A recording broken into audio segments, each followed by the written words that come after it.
안녕하십니까. 안녕하세요. 서울대학교 연구성과 한원 프로그램이자 상하 리더 포럼이기도 하고 서울대학교 치의학대학원 구강건강 대담 프로그램을 시작하도록 하겠습니다. 오늘은 어린이 구강 관리 방법이라는 주제로 서울대학교 치의학대학원 송지수 교수님을 모시고 진행해 보도록 하겠습니다. 네, 교수님 인사 한번 해주시죠. 안녕하세요. 서울대학교 치의학대학원 소아치과 교실 송지수입니다. 네, 요즘 뭐 자녀가 그렇게 많지는 않지만 어린이를 키우고 계신 보호자분들께서는 어린이 구강 건강 관리에 굉장히 관심을 많이 가지고 계시다고 들었습니까? 어떻습니까? 네, 실제로 저희 소아치과 진료실에서 진료를 하다 보면 어린이는 하나인데 부모님이나 양가 조부모님까지 해서 어른들은 굉장히 여러 분 오시는 것을 흔하게 볼 수 있고 그 정도로 아이들에게 어른들의 관심이 굉장히 많은데 그럼에도 불구하고 아이들 구강 상태는 아주 좋지는 못한 것 같습니다. 네, 사실은 요즘은 뭐 한자녀도 많고요. 자녀분들이 그렇게 많지 않은데, 그리고 또 이 구강 건강 관리에 대한 그 경각심이랄까, 여러 가지 지식들도 많이 퍼져 있어서 어린이들 구강 건강 관리 상태가 좋지 않다라고 하는 것들이 사실은 조금 잘 이해가 안 되는데, 이전보다는 좀 많이 나아지지 않았나요? 네, 요즘에는 워낙 양치질은 다들 기본적으로 하시는 경우가 많고, 치과에서 구강검진도 정기적으로 하시기도 하고, 그리고 또 국가 차원에서 영유아 구강검진도 있고, 학생 구강검진도 시행이 되고 있기 때문에, 사실은 예전보다는 충치가 발생할 확률이 많이 낮아진 것은 사실입니다. 근데 하지만 아직도 우리나라 어린이들의 한 60% 정도는 충치를 가지고 있기 때문에, 구강 건강 상태가 그렇게 좋다고 말씀드리긴 좀 어려울 것 같습니다. 네, 그러면 어떻게 보면 공적으로 하는 사업들의 그 검진 퀄리티에도 좀 약간 문제가 있다고 볼 수 있을 것 같은데요, 그죠? 네, 네, 맞습니다. 사실 아이들한테 근데 뭐 부모들은 굉장히 관심이 많지 않습니까? 관심을 굉장히 많이 쏟는데 왜 아직도 이렇게 어린이들한테서 충치가 많이 생기는 걸까요? 네, 제가 생각하기에는 관심은 굉장히 많으신데 사실은 실제로 어떤 점을 해야 되는지는 정확히 알지 못하시는 경우가 좀 많지 않을까 싶습니다. 그래서 사실은 충치는 너무나 원인이 명확하게 알려져 있는 질환이고 충치를 유발하는 그 3대 원인이 있기 때문에 그 3대 원인에 대해서 조금 조절이 필요할 것 같습니다.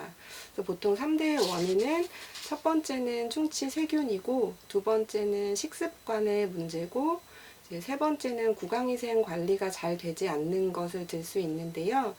충치 세균부터 천천히 한번 말씀을 드려보겠습니다.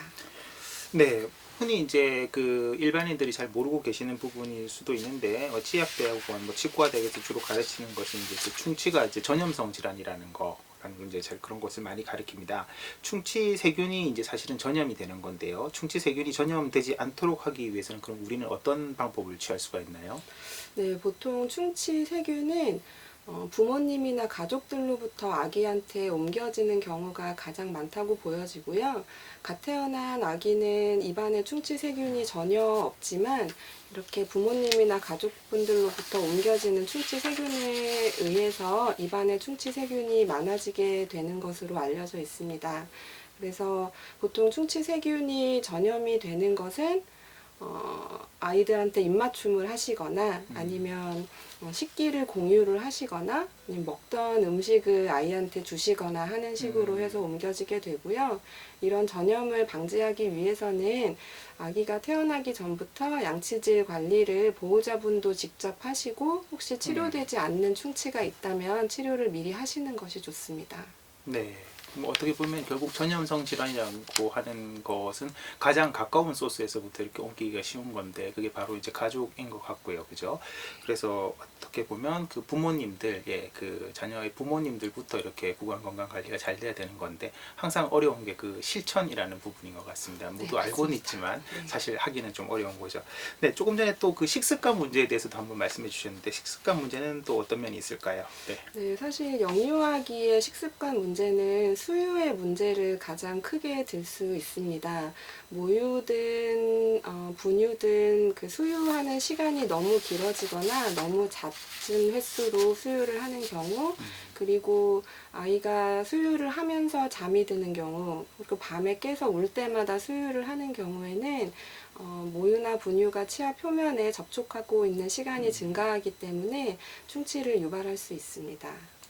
아, 네. 그 흔히 알고 있는 그 일반인들의 상식 중에서 이제 뭐 분유는 모르겠는데 모유는 충치가 잘 안 생긴다고 알려져 있었는데 그게 사실은 아니군요, 그죠? 네. 네, 사실 모유는 일반적인 뭐 과당이나 포도당 종류를 함유하고 있는 것은 아니고 젖당을 함유하고 있기 때문에 일반적으로 치아후식 충치를 유발하는 식품으로 분류가 되지는 않고요. 칼슘이나 인, 단백질 같은 성분이 풍부하기 때문에 오히려 치아를 보호하는 것으로 알려지고 있습니다. 근데 아까 말씀드렸다시피 너무 잦은 수유를 하시거나 밤에 물고 자는 경우 이런 식으로 치아 표면에 오래 접촉하게 되면 이제 모유나 분유에 포함되어 있는 젖당이 발효가 되면서 충치를 일으키는 것으로 알려져 있습니다. 아, 네. 그래서 밤중에 이제 수유를 오래 한 경우에는 모유가 오래 머무르는 위암니 부위에서 이렇게 충치가 생긴다는 그런 말씀이신 것 같은데요. 네, 맞습니다. 네, 뭐 저희 편집하시는 분께서 잘 해주고 계신다면 뒤에 지금 충치 화면이 나와야 될 것 같습니다. 네, 그러면은 모유 말고 그럼 분유는 어떻습니까? 네. 사실 분유는 맛을 다들 조금씩 봐보신 경험이 있을 수 있는데요. 우유에 비했을 때 굉장히 달기 때문에 오히려 충치 유발하는 양상이 더 심하게 나타날 수도 있지만 모유에 비했을 때 분유는 어느 정도 아이들이 먹는 양을 정량화할 수 있기 때문에 그렇게 수유의 횟수가 아주 잦지는 않기 때문에 모유보다 특별히 더 위험도가 높다고 보기는 어려울 것 같습니다. 하지만 모유든 분유든 수유하고 나서는 깨끗하게 닦아주시는 게 필요하겠습니다. 네, 그 외에 뭐 주스나 음료 같은 거는 어떻게 될까요? 네, 특히 분유로 수유를 하시는 경우에는 아이들이 젖병에 워낙 익숙하다 보니까 분유뿐만이 아니고 뭐 주스나 당분이 포함된 음료 같은 것도 젖병에 포함시켜서 주시는 경우가 있는데요. 이런 행동은 다 충치를 유발하는 위험도를 높이는 행동이기 때문에 피하시는 것이 좋겠습니다. 예, 뭐 사실 저도 뭐 최근에는 그런 적이 없는데 이 분유가 이렇게 그 마른 채로 먹어보면 맛있기 때문에 맛있기 때문에 이렇게 좀 가끔씩 먹어본 적이 있는데 상당히 달달하다라는 느낌, 뭐 그런 느낌은 많이 받은 것 같습니다. 어쨌든 정량해서 잘 한다면 이제 괜찮다는 말씀이신 것 같은데, 그럼 전체적으로 이렇게 수유를 할 때 혹은 뭐 영유 유아기에 이렇게 충치 관리를 위해서 주의할 점을 한번 정리해 주시면 어떨까요? 네. 네, 그래서 모유든 분유든 너무 잦은 수유 횟수를 보이지 않도록 조심을 하시면 좋겠고요. 기질이 좀 예민한 아이라고 하더라도 이렇게 수유를 하면서 잠드는 습관이나 밤중에 깨서 올 때마다 수유를 하는 습관은 들이지 않도록 신경을 좀 써주시면 좋겠습니다. 그리고 결국 이가 나기 시작하면 양치질을 시작을 해야 되는데요. 이가 나기 전부터 꺼즈나 대개 흔히 갖고 계시는 가제수건 혹은 구강 청결 티슈 같은 것으로 수유 후에 입안을 깨끗하게 닦아주시면 혹시라도 충치 세균이 아이의 입안에 옮겨갔다고 하더라도 한 번씩 닦아낼 수 있는 기회가 될 수도 있고 나중에 아이가 양치질 습관을 들이는데도 충분히 적응을 할 수 있기 때문에 입안을 닦아주시기를 추천을 드립니다. 아, 네. 사실 이 수유라는 것 자체가 보통은 아기들을 재울 때 많이 쓰는 방법이긴 한데 그렇게 하는 것이 이제 바람직하지는 사실 않은 그런 방법이라는 걸 이제 잘 일깨워주고 계신 것 같습니다. 네, 수유 외에 또 주의해야 될 식습관 같은 게 혹시 있을까요? 아이들이 어렸을 때 단 음식의 맛을 들이게 되면 굉장히 그 단 것에 대한 갈망이 심해지게 되는 것을 볼 수가 있습니다. 그래서 보통 첫 아이를 낳고는 단 음식을 빨리 주시지 않기 때문에 아이들이 좀 늦은 시기에 단 것을 접하게 되고 단 것을 많이 좋아하지 않는 경우가 있는데요.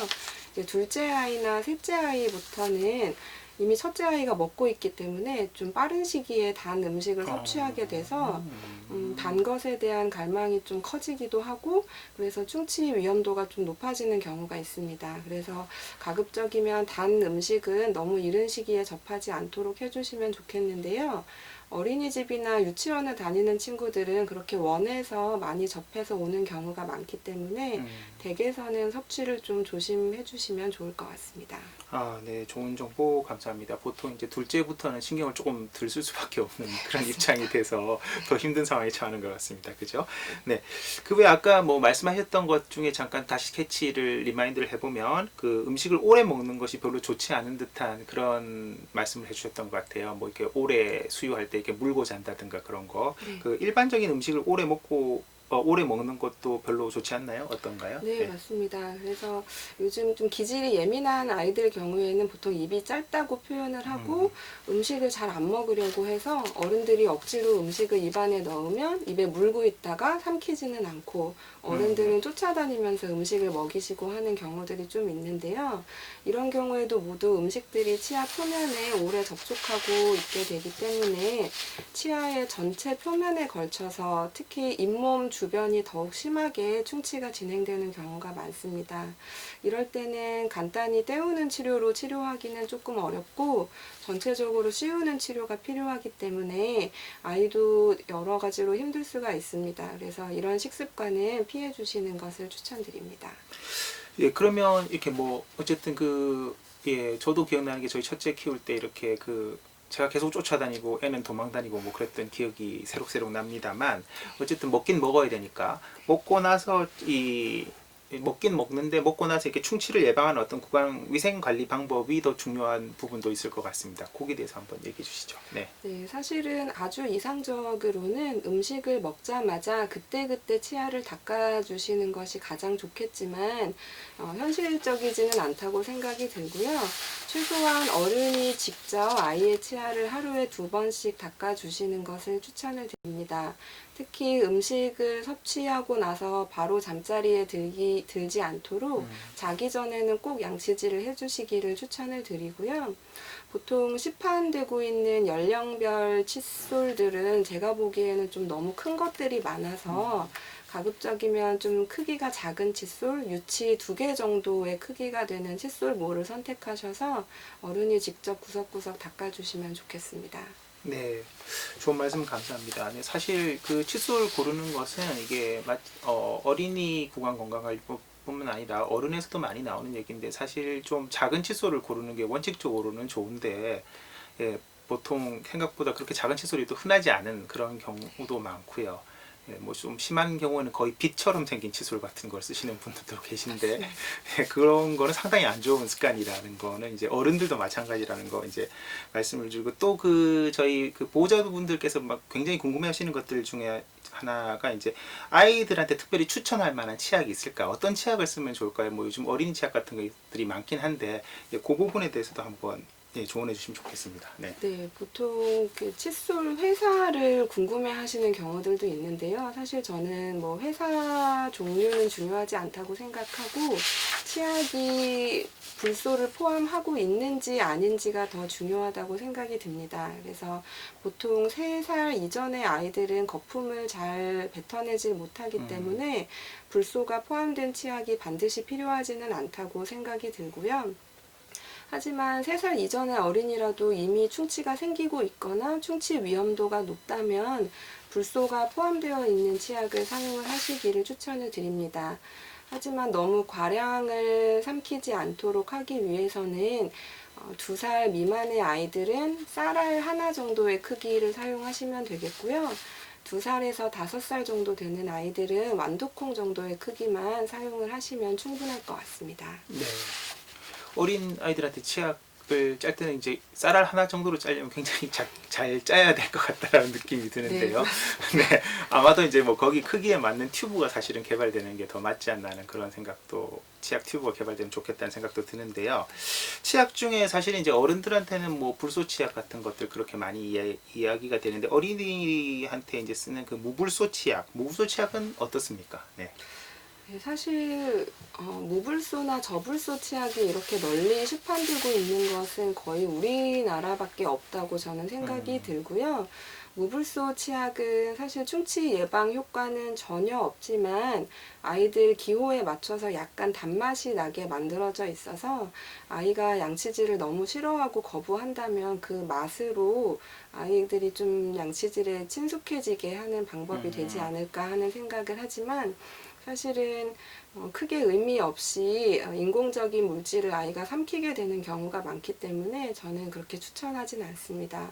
저불소 치약도 사실 충치 예방 효과가 좀 떨어지기 때문에 충치 위험도가 있다면 불소 농도가 높은 치약을 사용하시기를 권장을 드립니다. 그 앞서 말씀드렸던 쌀알 크기, 완두콩 크기 정도의 치약은 미국 소아치과 학회에서 권고하고 있는 사안인데요. 미국은 수돗물에 불소가 포함되어 있는 곳도 많고 또 그냥 수돗물을 식수로 사용하시는 경우가 많은데도 불구하고 이런 가이드라인을 사용을 한다는 것은 불소를 안심하고 사용하셔도 된다는 의미가 되기 때문에 충치 위험도가 높다면 불소 농도가 높은 치약을 사용을 하시면 좋겠습니다. 네, 좋은 말씀 감사합니다. 이제 어떻게 보면 지금 말씀하셨던 것 중에 이제 칫솔질이라고 하는 것은 우리 구강 건강 관리 제 1선에 있는 퍼스트 라인 메소드라고 할 수 있는데 이런 칫솔질 외에 아기들한테 해줄 수 있는 어떤 다른 것들이 또 있을까요?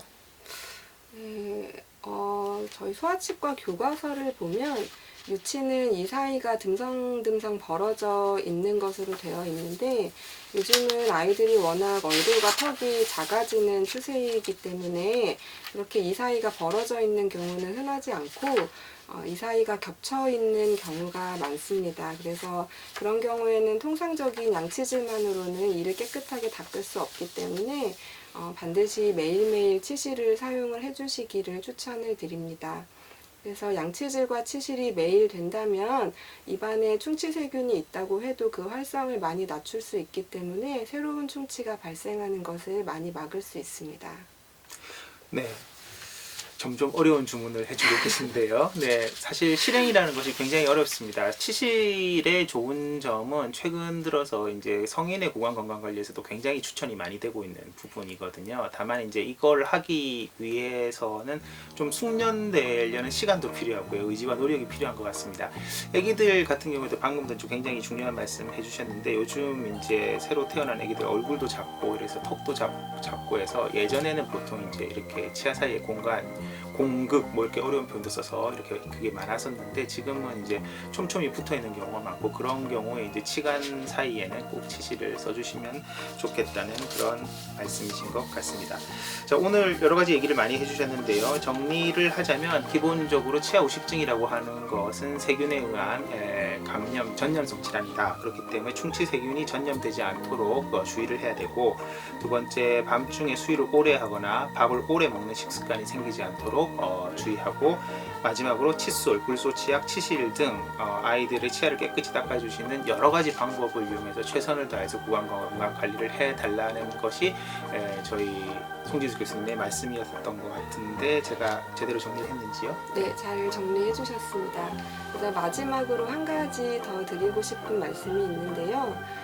앞니에 처음 충치가 생기게 되면 그 다음에 유치 어금니에도 충치가 생길 확률이 매우 높아지고 유치 어금니에 충치가 생기면 또 영구치에도 순차적으로 충치가 생길 확률이 굉장히 높기 때문에 처음부터 앞니부터 충치가 생기지 않게 관리를 해주시는 것이 굉장히 중요하다고 생각이 됩니다. 이 영유아 구강검진은 보통 18개월부터 시작이 되기 때문에 저는 가급적이면 첫니가 나기 시작하는 6개월에서 돌 사이에는 치과에 가셔서 식습관이나 구강위생 관리에 관해서 상담을 받아보시는 것을 추천드립니다. 네, 결과적으로는 자녀분들의 그 구강 건강 관리를 위해서 이제 그 근처에 있는 치과에 자주 방문하셔가지고 이렇게 좀 여쭤보시고 정보를 얻으시는 것이 가장 좋을 것 같습니다. 그리고 처음에도 누차 말씀드렸지만 그 실제로 실행하는 것들 그런 것들이 좀 어려움이 많겠지만 좀 관심을 가져주시는 것 그리고 또 이 그 충치라는 것 자체가 전염성 질환이다라고 말씀드렸기 때문에 어떤 경우라도 앞니에 뭐가 생겼다거나 하면 그 안에 사실은 감염원이 있는 거죠. 감염원이 있는 거니까 더 빨리 전파되는 지금 저희 그 코로나 사태 이런 걸 잘 생각해 보시면 좋을 것 같습니다. 그래서 구강 건강 관리에 좀 더 많은 신경을 써주셨으면 좋겠다라는 것이 저희 말씀이고요. 그럼 상하리더 포럼이자 서울대학교 연구성과 한원 프로그램으로 진행된 어린이 구강 건강 관리법에 대해서 여기까지 하고 마치겠습니다. 다음 시간에 또 좋은 프로그램으로 찾아뵙기를 약속드립니다. 네, 감사합니다. 감사합니다.